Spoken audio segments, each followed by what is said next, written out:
M'acabaven de donar les notes finals de COU, l'actual segon de batxillerat.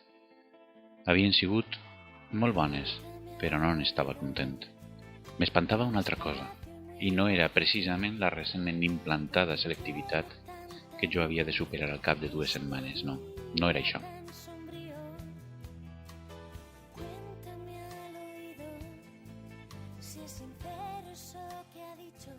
En replegar el butlletí de notes, vaig eixir de l'institut i em vaig asseure a les escales de l'entrada.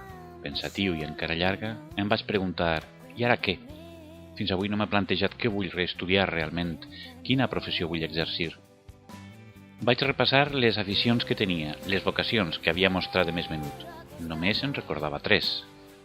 De xicotet volia ser pilot d'aviació.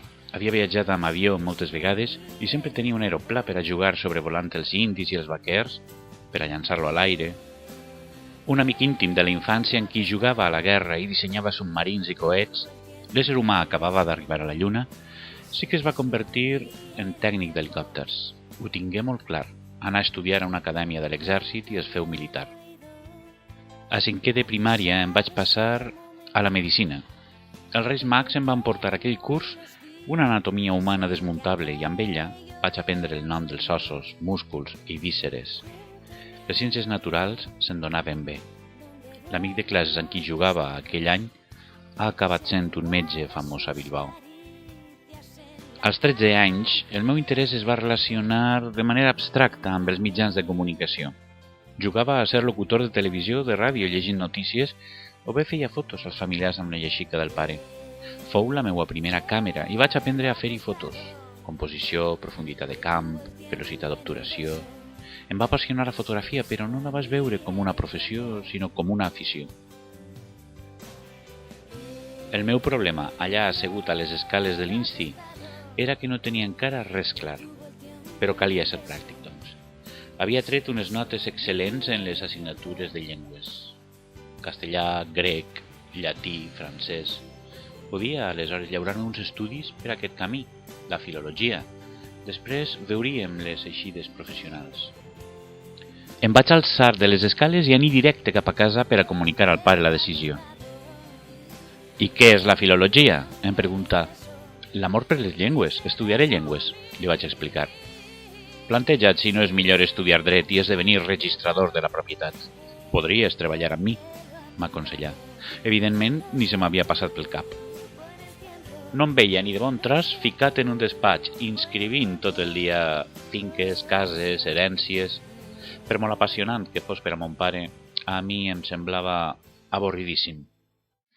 Al Parc Municipal d'Elx, envoltat de palmeres, em vaig passar mig mes de juny al costat de la noieta memoritzant els apunts de filosofia de cara al selectiu, des dels presocràtics fins a Nietzsche. Tots els autors. Era la matèria més fluixa que portava, l'havia aprovada de miracle.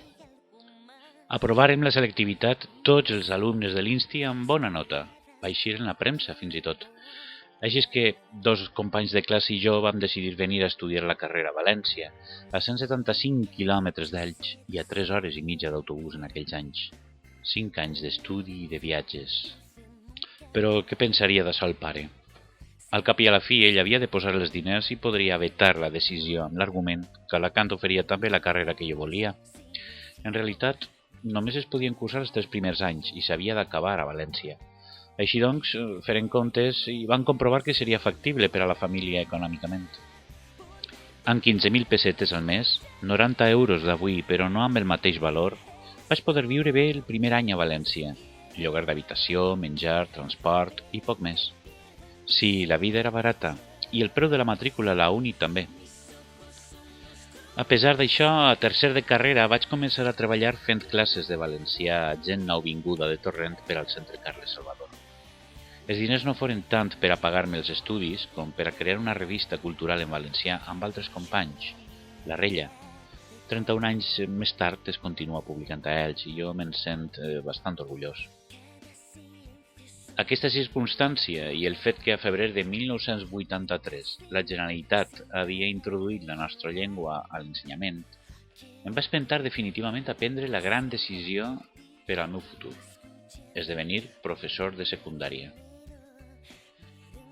Reconec que sense un rodatge afortunat com a ensenyant i sense l'amor que li professe a la llengua i a la cultura valenciana, difícilment hauria pres aquesta opció i probablement estigués ara en un despatx d'alguna oficina pública perdent-me els bons moments de la meva professió. Ui, perdó, no era aquesta la imatge que volia posar? No, tampoc no em veig així. Diguem que em veig paregut a un xef de cuina rodejat de meravellosos ajudants i entre tots fem un plat al·lucinant. Avui han transcorregut més de 30 anys d'aquelles decisions i sent que no me'n penedisc gens ni miqueta. És més, encara pense continuar passant-me-ho bé en l'ensenyament del valencià.